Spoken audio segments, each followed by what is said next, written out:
Hey everybody, it's Scotty from Scotty's Record Shop with a long overdue, at least I think long overdue, recent vinyl finds. I'm calling this June vinyl finds, but that's kind of a little bit of a lie. Some of this stuff goes back into the last part of May. I just have been so busy.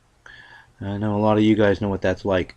I'm going to make this into a two-parter. I'm going to try to blow through this stuff because I know, you probably don't want to watch a half an hour video of me. I don't want to watch a half-hour video of me. So if I don't, you sure don't. Before I get into what I have, I want to take and thank a few people. First of all, I want to thank my good buddy Robert Z for making me an incredible birthday video. If you haven't checked out the video that he made for me for my birthday, the year of my birth, 1966, you are missing a really great video. So, my friend, thank you. Again, I know I've thanked you 1,000 times. I've called you, we've talked, whatever. But I thank you again, publicly, for that. If you don't know about Robert Z and his channel, I highly recommend you hunt him down. He shows all these. I don't know where you get this stuff, Robert, but he's got all these Japanese imports with the strips and everything. I mean, I don't have any of that stuff. I wouldn't mind having some of it, but he's got all this really cool stuff. Another one I want to thank is Beninsky 707 Mark. I don't do too many contests. I don't enter too many contests. I haven't held one yet. But I actually got fourth prize on his big 10-inch contest, and ended up winning. It's not here yet, but I ended up winning the Paul McCartney Live in Red Square, which strangely enough, a couple of different points. Number one, I noticed that I had won it on my birthday. That was really cool because I'd never won a contest here, so that made my birthday even cooler. Second of all, the one thing that I wanted the most out of the four prizes was that McCartney video, and that was the thing that I got. It was kind of one of those weird, cool things. So thank you so much, Mark, for that. Again.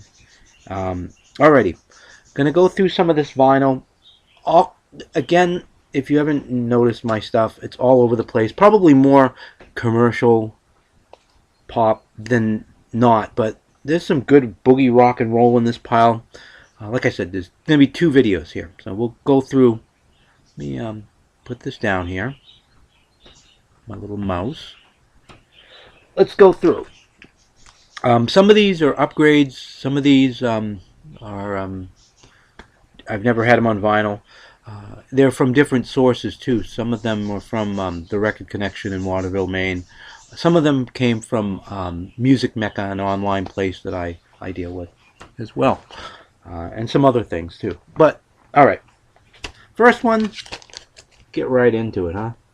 Johnny Winter. Johnny Winter. A little bit of ring wear. Original pressing of this one. What a great record. I have a lot of Johnny Winter on CD, but I don't have a lot of Johnny Winter on vinyl. I actually had none. So I'm working on that. Start off right. Second Winter. Another one. Original pressing. Fantastic. Three-sided album. I'm not going to pull it out. Those of you who know, who have this album, know that one of the sides, Side 4, would be Side 4, is completely blank. There's no label or anything. It's really kind of cool looking. But anyway. Next one, Santana's third album. I didn't have this on vinyl. I have a handful of Santana, maybe 7 or 8 Santana albums, but this was one that eluded me. Great album. This is not an original pressing, but I really don't care. It was a good deal. Jefferson Airplane Takes Off. This album is their first album, 1966, pre-Gray Slick. As you can tell, it's a Best Buy thing. This was one of these late 70s, early 80s pressings, but I'm okay with that. You know, it's an interesting listen, that's for sure. Let's get into some maybe not as heavy or rock and roll-ish, but doesn't mean it isn't good. Never had this on vinyl. I've got the 45 from this, or a couple of the 45 singles. Wild Cherry. This was $1. Thank you to the person that wrote their name on the album. I really like it when you guys do that. Not. But you know what? It's a great record. You don't play the cover anyway. It's in good shape and good old funky music. 1976. Wild Cherry. Wild Cherry. I finished, I think, for the most part, unless I find some kind of an import or something someplace else, finished off my Elton John collection. I'm going to make a new Elton John video. I made an Elton John video of 1969 to 1976 or 77. Just a quick, like his, in my opinion, his best era. But there was some stuff from the 80s that I was missing, so I ended up picking that stuff up and finding some interesting other stuff as well. Reg Strikes Back, 1988, I believe. This isn't a bad album. It's you know, late 80s Elton John. You know, this one was really cool. I found this really cool. An import. Those of you in the UK know this record, and it was only only £2.99 anyway. Elton John. What is this? This is Lady Samantha. This is a collection of singles and B-sides from the first like 5 or so years of his career. Really interesting stuff on this record. It's DMJ from '81, I believe this was printed. You know, one of these quickie, you know, compilations. There's a ton of those in the UK of Elton, but this was one that I saw and I went, oh man, this has got a lot of stuff that I only have on CD. I don't have it on vinyl, or I have the 45s. So it'd be nice to hear them on album. So there it is, Lady Samantha, Elton John. I have more than one copy of this, and I picked this up because it was one of these deals where my copy wasn't an original pressing, and it didn't have an original inner sleeve, and this one did. So it's kind of an upgrade, I guess. Elton John's Greatest Hits Volume 2 from '77. Okay, the last Elton John album, I think, to be issued on vinyl, at least originally. I'm putting myself in my foot in my mouth. I'm sure there are big Elton John fans that say, no, you're wrong. And I probably am wrong. But 1989, Sleeping with the Past is the name of this record. Whoops, a lot of glare. I apologize for that. Sleeping with the Past. And a mid-80s Elton John album right here. Ice and Fire, which isn't, you know, by no means is his best album. It's not, but it was like $2, and like I said, I'm trying to finish up my Elton John collection. Okay, let's get into some rock and roll.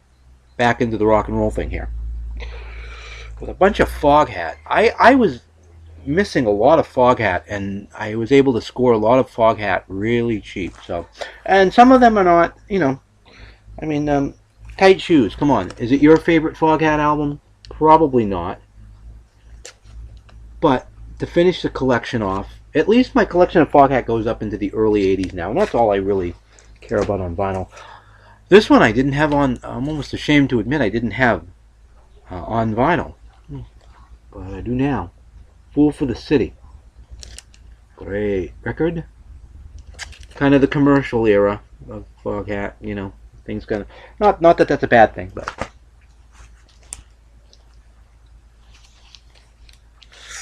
just gonna keep rolling on here. Energized. Foghat. I said I got a really good price on these. The covers are a little worn. Vinyl's in really good shape. You know, VG plus. I'll take it. This is one I didn't have on vinyl or CD or anything. I was really shocked when I was looking through. Rock and Roll Outlaw. This is one that I remember as a kid being just a really great record from Foghat.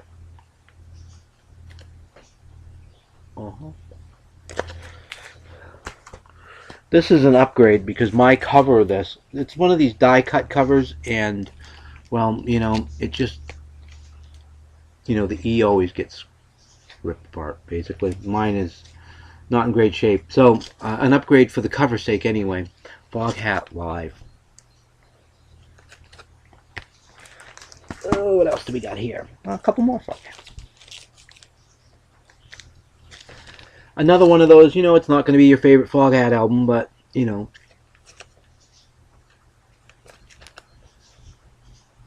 nevertheless, it's not a bad album. It's not horrible. It's not like, oh my god, I'm never going to listen to it or anything.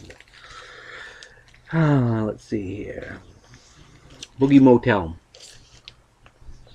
Another Foghat album. So now, I believe I've got all of the Foghat albums up to like 82 or something like that, which is good enough for me. Okay, let's change the mood again. I really like this guy a lot. It's smooth jazz. It's not anything harsh. It's not by any means anything experimental or anything that is going to be challenging to listen to. It's just smooth jazz. Chuck Mangione. Got a couple of his albums. Fun and Games. 1979, I believe, was for this one. His follow-up to his big hit album, Feels So Good, which I have in this pile as well. From that same era, Chuck Mangione Live. This is a great record. Double album from Chuck. This is a mid-80s Chuck Mangione album, which isn't all that bad. Funky cover, though. It's, Disguise. I want to say 84-ish or so, without taking and putting my reading glasses on and, reading them. Mid-80s. Here's the one that, most people have, if you've got a Chuck Mangione album. Feels So Good. Had it on CD, but great condition, great album. It's a really nice record. Okay. Now it's time for some disco. Oh, goody, disco.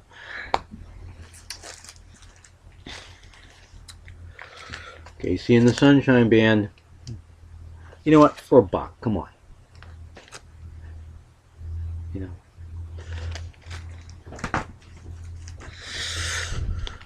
More KC and the Sunshine Band.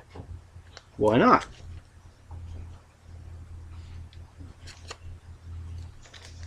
And just to secure the thought that you're all having that I am insane, one more KC and the Sunshine Band record. Why not? You know what? This is just fun music. I've never been one of these stuffy, serious, anal type, music type people. If it moves me, it moves me. And, I'm like 10, 12 years old when this stuff came out, and it moved me at the time. Okay. Couple more, and then I'll let you go for this video. I'll let you off the hook. Still in the disco vein, though. Considering this lady died a little over a year ago, in May of 2012, this is kind of an eerie cover. Or not eerie, but kind of whatever. Donna Summers. Being a Little Angel on that record cover. I'm only missing a couple of her 70s albums now. One that she put out in Europe in 74. I'd really like to get my hands on that one. And there's one other one that I'm missing. This one, going from being a little angel to being a bad girl. This is still in shrink wrap even. It's in excellent shape. 1979 Bad Girls. Probably commercially her biggest selling album. 2 #1 hits off this record. It was a good listen too, for what it was. It was disco, Alrighty. I think that wraps up volume #1 of June Final Finds. I'm getting lost in this. Before I say goodbye, I want to thank everybody who subscribed to this station, to this channel. Well over 150 people have subscribed, and well over 12,000 people have viewed my videos in the less than I'm coming up on a year here in the end of August.